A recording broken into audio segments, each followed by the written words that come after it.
Hey everyone, today I'm going to share with you my favorite growth hacking tools of 2017 and how I use them. But really, these are just my favorite marketing tools. There's a lot more I probably am missing here, but these are the 4 most important categories to me today in 2017. The first category I'm going to go over is chatbots. Next, we're going to go over into user feedback. Next, into email opt-ins. And lastly, social media tools. So let's jump into the chatbot side of things. My favorite tool, if you're going to use Facebook Messenger, is ManyChat. It's a great tool to make your own Facebook Messenger bot. If you're e-commerce or B2C, chatbots are huge. On the B2B side, they can help, but I prefer using a tool called Drift, and they have a Driftbot. And what I love Driftbot is I use it on a B2B, especially a company that needs sales enablement or needs to schedule a call. I use that to schedule meetings, so I can load up Driftbot based off certain interactions with the website, certain actions or things that they do or time on site, and I can prompt up saying, hey, want to schedule a call? Now, we implemented this for one of our clients, rewardstream.com, and they saw about 35% lift in leads and calls scheduled, because instead of it going from a lead to an email to get them to schedule a call, they literally just got a call scheduled. So it skips a couple of steps. Another good tool is Chatty People. It's more of a Facebook Messenger bot. It's great specifically for e-commerce. This is one of the kind of go-to tools for e-commerce. I don't personally do a lot of e-commerce work these days, so I haven't had to set it up in a while, but I've told my team is using this specifically for e-commerce clients. Another good tool is Chatfuel. Chatfuel is one of the reasons I like Chatfuel versus the other tools is that it's good for Facebook Messenger, Twitter, and even YouTube. So it's one of those tools that you can use for multiple channels. Now, the last one here is linktexting.com. That's my tool, and the reason I'm mentioning this is great specifically for mobile apps. We have a Facebook Messenger and SMS text-based chatbot. The Facebook Messenger side is the chatbot. So what you do is, what link texting is you put in your phone, it's a form that you embed on your website for desktop traffic. You put in your phone number, you get texted or sent an app link to download it.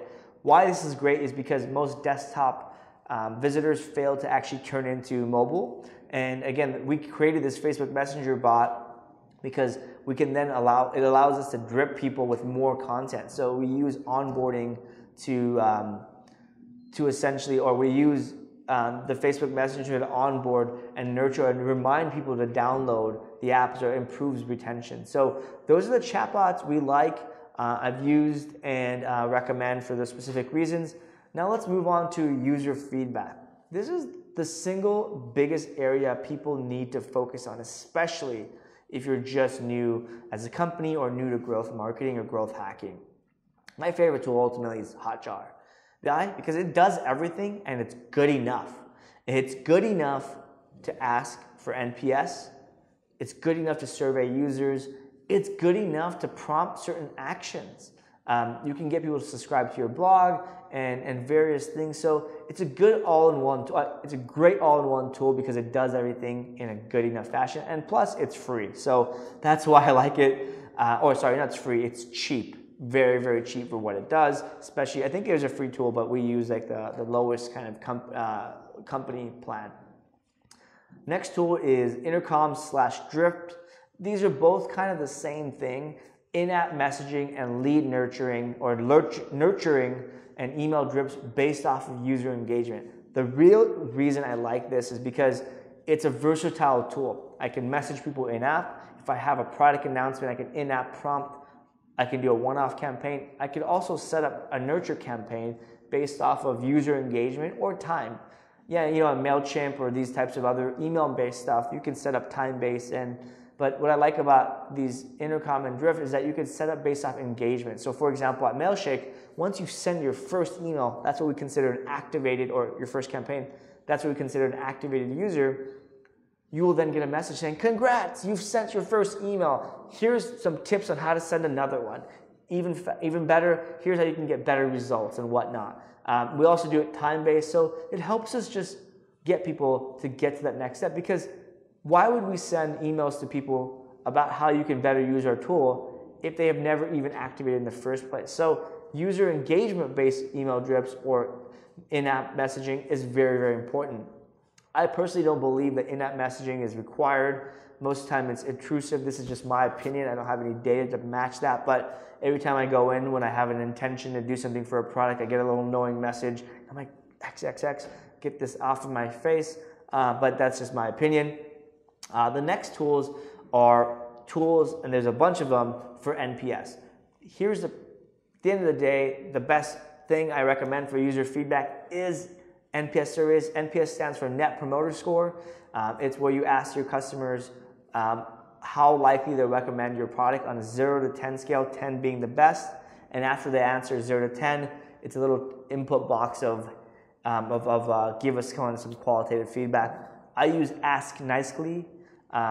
There's Wootric, Satismeter, Promoter.io, Delighted. You take your pick. There's lots of tools out there. Asknicely, Satismeter do in-app. I think Promoter.io does in-app as well.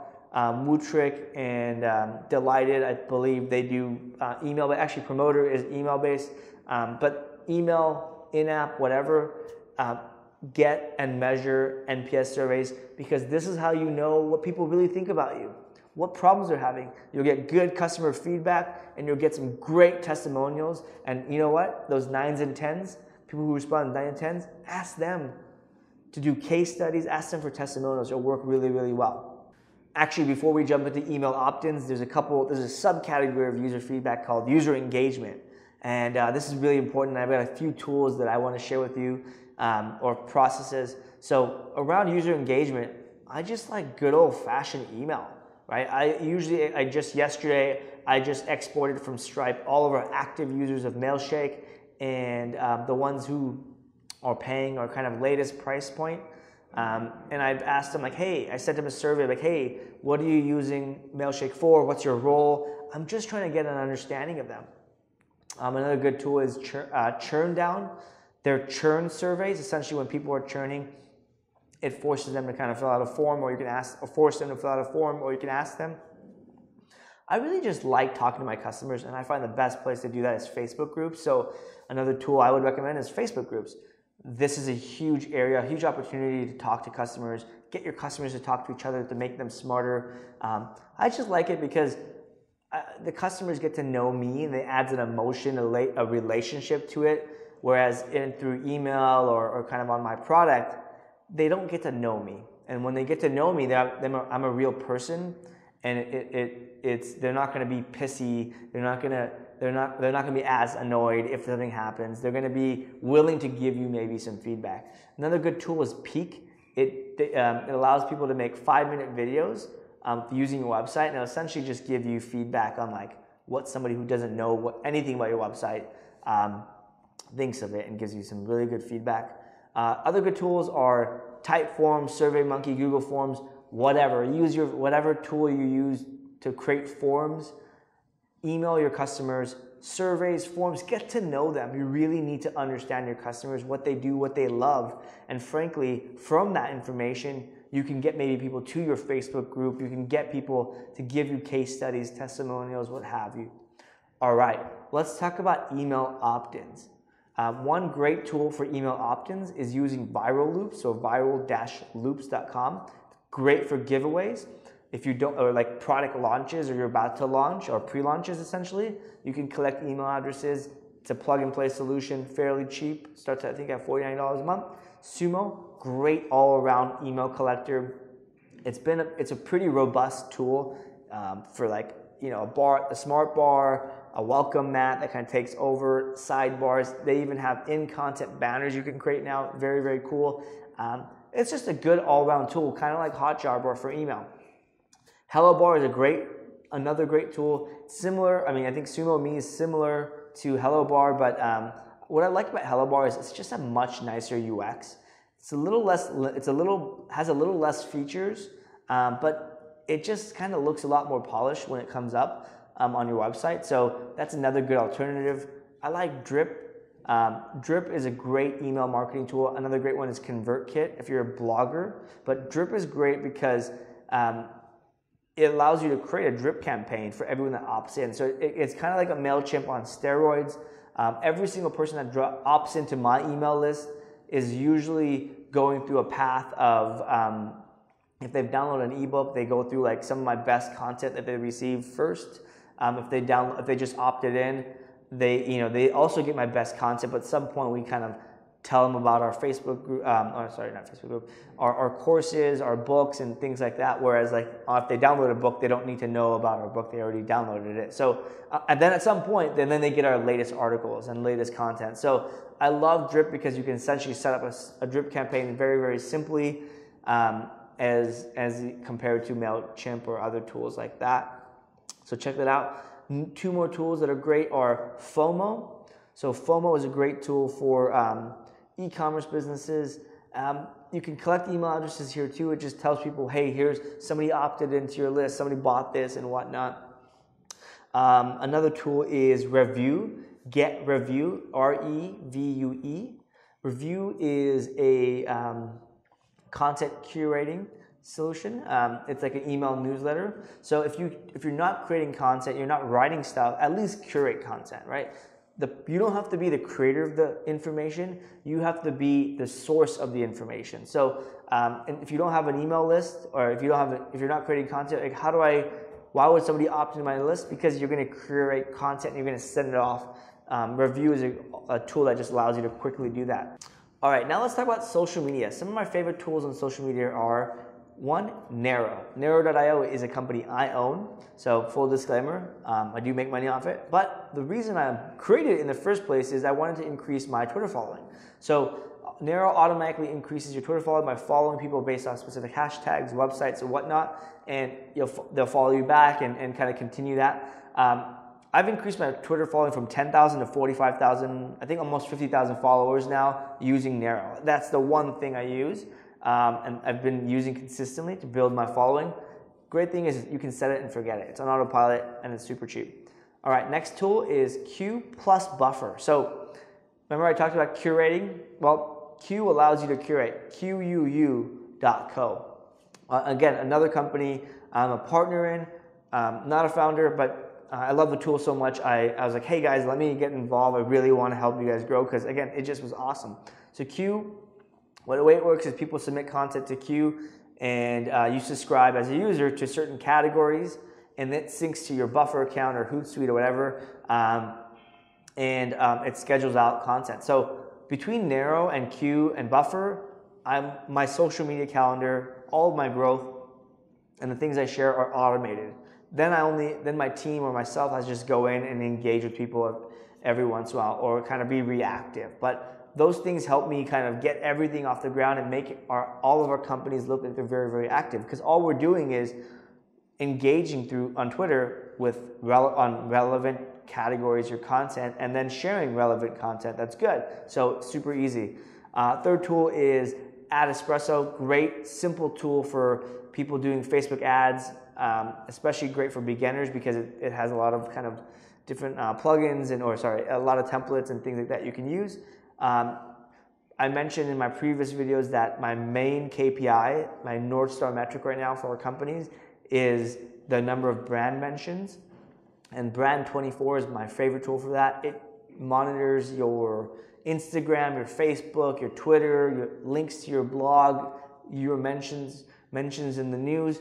This is also a great tool to watch your competitors. So if you're just starting off, go add all your competitors. I watch all of them and I see how I compare to them so I can see how much market share I'm getting. And also I watch my competitors to see if when they're getting a link to a blog or when they're getting a shout out. And those are the people that are giving them a shout out I want to be able to engage with.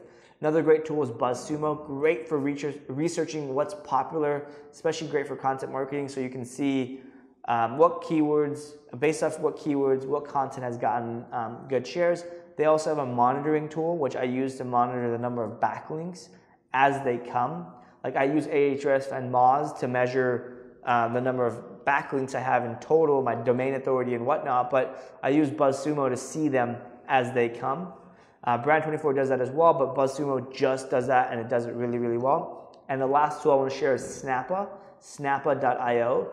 Great for creating social media images in minutes. I use it all the time. My designers have created all these different templates, especially for our clients. We've created a few templates for each client.